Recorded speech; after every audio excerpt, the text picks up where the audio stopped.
To you, we've been speaking Liverpool all day with our fans here in the studio as well. You've been speaking to the main man, Arne Slot, earlier today. What did he have to say about the centre-back situation and potentially, Vinny, missing out on Marc Guehi? Well, there was a bit of a cheeky moment, really, from Arne Slot. Clearly, he had to be asked about Marc Guehi, but in the press conference today, it was another reporter who asked him about it, rather than myself.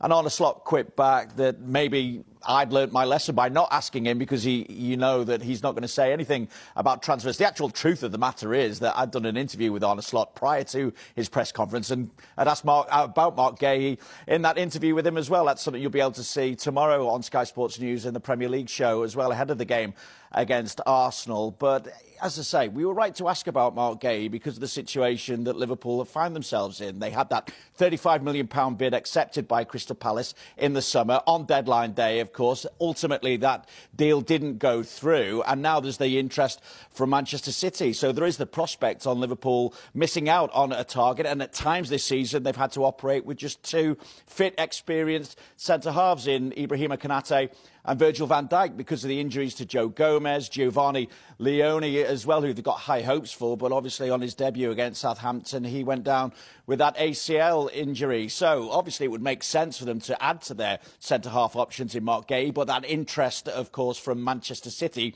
complicates things somewhat. So Arne Slot was asked about the prospect of still bringing in Marc Guehi during this transfer window, or indeed what disappointment it would be were they to miss out to a club like Manchester City. And this is what Arne Slot had to say. Now, Vinny is always asking the first question, and usually I expected this question from him, but he now knows that I never talk about transfers in public, let alone talking about a transfer from maybe another club. So yeah, he after 1.5 years now knows it's no use of asking that question, but you can try, but my answer is always the same. We don't talk about players that are not ours. I think there's no manager in the world that would tell you, oh, I'm completely happy that I only have 2 centre-backs available. But you have to look at the bigger picture, and the bigger picture is that we've signed an unbelievable, talented player with Giovanni Leone, who will be back next season. And this is the way this club works. So, Vinny, a huge game tomorrow night at the Emirates. Mikel Arteta's men 14 points clear of Slot's champions. That wasn't on many people's bingo cards in August, was it?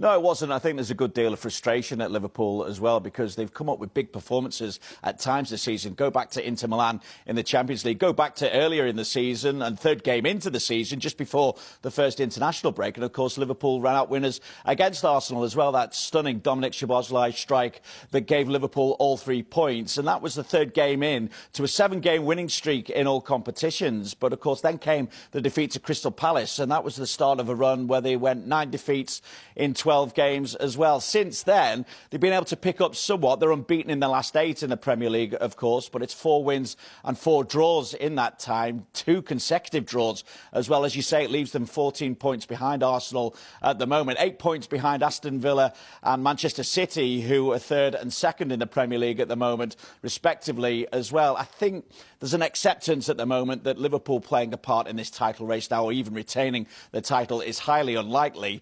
But at the same time, they've still got plenty to play for, of course, qualifying for next season's Champions League, as well as still having this season's Champions League to concentrate on, and the FA Cup as well coming up at the weekend as well. So still the potential to deliver a trophy this season. But certainly, if the unlikely is to happen and Liverpool are to get back into the race for the title now, then clearly they need to take all 3 points against Arsenal. They certainly can't afford to lose this one. Vinny, thank you very much, mate. There we go, Vinny O'Connor live after that Arne Slot press conference, which I know you've been watching this afternoon. Rob Earnshaw, great to have you with us. Here's straight in with the big question. Who needs Marc Guehi more, Liverpool, Manchester City? It's a hard one. To be honest, both. Especially when you look at, I was at the Manchester City game the other day and Ruben Diaz goes down injured and Gvardiol goes down injured as well. So 2 key players for Manchester City. So if you look at that, probably maybe Man City. But I would say that Virgil van Dijk, that he needs a partner. Konate's been below par, even though he's very, very good. But definitely maybe Man City if I was going to pick a team that needs him more. But interesting how 6 months changes everything. 6 months ago, of course, Liverpool, for sure. It was almost done. But then now you think the most likely would be probably go to Man City because they're competing. You play under Guardiola, and they've also got injuries. So maybe it might be the perfect moment for Guehi to, in 6 months it completely changes, and he's going to be playing against Liverpool. Yeah, James, I know our Palace fan Reece here doesn't want to hear about Marc Guehi leaving in the window, but do you think City/Liverpool, someone goes aggressive for him and doesn't risk losing out on him in the summer when he's a free? At the moment, Marc Guehi holds all the cards. He's got a contract for the next 6 months. He can then leave for free, choose wherever he wants to go. In this window, he's got the opportunity to start speaking to clubs in Europe and sign a pre-contract for the summer. So the cards are close to him. For Premier League sides like Manchester City and Liverpool, it feels like this is your chance to act now. Now, for Manchester City, Pep Guardiola has made it clear he didn't expect much activity in January. They did a lot of business last January. He expects business to be done in the summer. The injuries to Vardiol, the injury to Ruben Diaz may change that, may change their feeling, but they've still got Kushinov, John Stones to come back, Nathan Ake's still there as well, and they brought back Elaine from Watford, who's been on loan there this season. So they've got the cover there, so they don't necessarily need to dip into the window. For Crystal Palace, it's a decision for Marc Guehi. Does he want to stick there for 6 months and then choose a lovely contract at the end, by the way, where his contract will be worth a lot more? Or does he think, actually, now's the time, this is the time to move on, and perhaps Manchester City, Liverpool could be a destination? Well, let's get the Liverpool side of things. Lola, you've been sitting there patiently, and I'm sure you've got lots to say, because is there a frustration at all? It looks like Antoine Semenyo, who we'll talk about in a minute as well, is going to Manchester City. You can't let Guehi go there as well, can you? I mean, out of the two of them, is Guehi the one you would need more? I feel very conflicted about this because I'm very frustrated that we waited until the last week of the window to try and sort out the Guehi deal in the summer. That was a mistake, wasn't it? Yeah, I think that needed to be a priority much earlier in the window, especially after selling Jarrell Kwanzaa. The reality is, with the exception of Leone, who is such a young player, I don't know if you can really call him a senior centre-back signing, we haven't signed a centre-back since Ibu Konate in 2021, and that's negligent, really, if you're running a football club. So we certainly need a centre-back, but I do question whether Guehi is right for us because he's 6 foot. Reece reliably informs me that he can do it all, and you know, he's not weak in the air, but Liverpool are under aerial bombardment at the moment because we can't defend set pieces. Konate and Van Dijk both top the league for the most clearances and headers. So I question whether he's the right player for us in this scenario. Konate's always done better when he's had competition.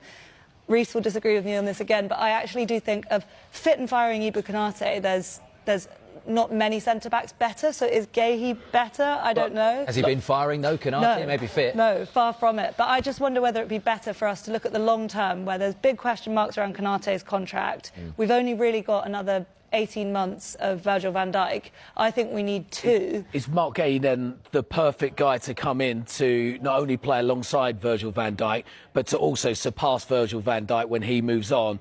A leader, someone who's got such a strong head on his shoulders.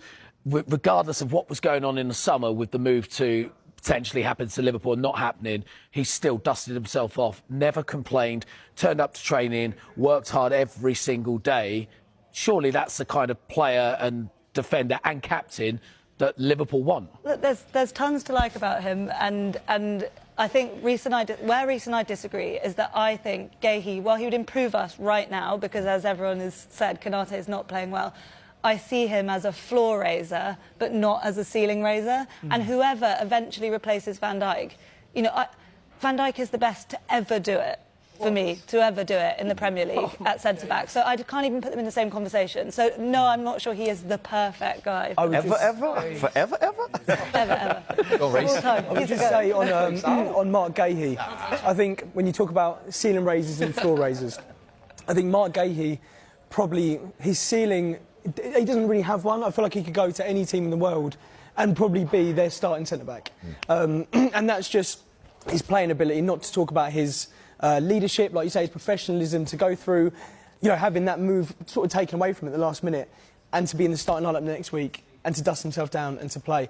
And that's just him, the professional side. I think if you talk about him as a player, I think you don't get much better than Marc Guehi. You did say to me that Van Dijk was the best to ever do it off air. Yeah, personal preference. He's my favourite ever Premier League centre-back. But I think Marc Guehi's ceiling is crazy. Yeah, and we'll talk about the actual Palace point of view on all of this, because obviously they're desperate to keep him. But, Rob, as James says, the ball is in Guehi's court, and there are plenty of courts he can go and play on next season. Yeah, I'm sure it's not just Liverpool and Manchester City in that conversation as well. I'm sure he's having other conversations for sure, because he is quality. And you talk about, OK, who else is out there? Marc Guehi's right in that top list of centre-backs in world football right now, where you think, OK, we can get him at a good price. He's quality. He brings something to every team. So he is all of those things. It would be very interesting, though, where his head is at, because I think 6 months ago, he would have had a slightly different way of looking at it than right now. I think right now, he widens his maybe approach a little bit more, because I think he would have wanted Liverpool 6 months ago, for sure. Do you think that's changed considering Liverpool's season so far? I think so, yeah. Absolutely, yeah. I mean, if I'm in his shoes, I'd look at it, because You've got to be playing Champions League football at least next season, haven't you? Exactly, yeah. Because he's at the stage where, what is the next step? The next step for Marc Guehi is Champions League, is competing at that level consistently. Well, what's more guaranteed than a Liverpool? So are you saying... Manchester City. He would look at the table Liverpool. Now, Liverpool, right? And bearing in mind that Manchester United, Bradley, this is some good news for you, mate. Could be fourth. Could be fourth. Could be fourth. Who knows? If you do the business against Burnley, at least tonight before Liverpool play. Would Guehi, Rob, be looking at that table and thinking, do you know what, it's too risky because Liverpool might not be playing Champions League football? Can he risk a season without playing in Europe's elite at his age now? 25? I don't think so, no, because now is the right time for him. And he's got this window, and of course the next probably 4 months, not even 6 months, next 4 months to really decide if it goes past. I don't think he'll go past this month. I think Man City want him right now. I think Liverpool want him right now. And I think there'll be 2 or 3 others that really, really want him. But I don't think they'll compete enough with those two. So I actually think right now for him is the perfect time for him to go. I think it's going to be hard for Crystal Palace for sure. Yeah. But Guehi is a wanted man. And I think he's going to make the right decision. Yeah. Shall we hear from Oliver Glasner? Because this is the Crystal Palace boss speaking about his captain's future. I don't know. Honestly, I don't know what will happen. And I mentioned these injuries can happen. Never know. But what I know, Marc will play tomorrow. Well, I expected he trained. But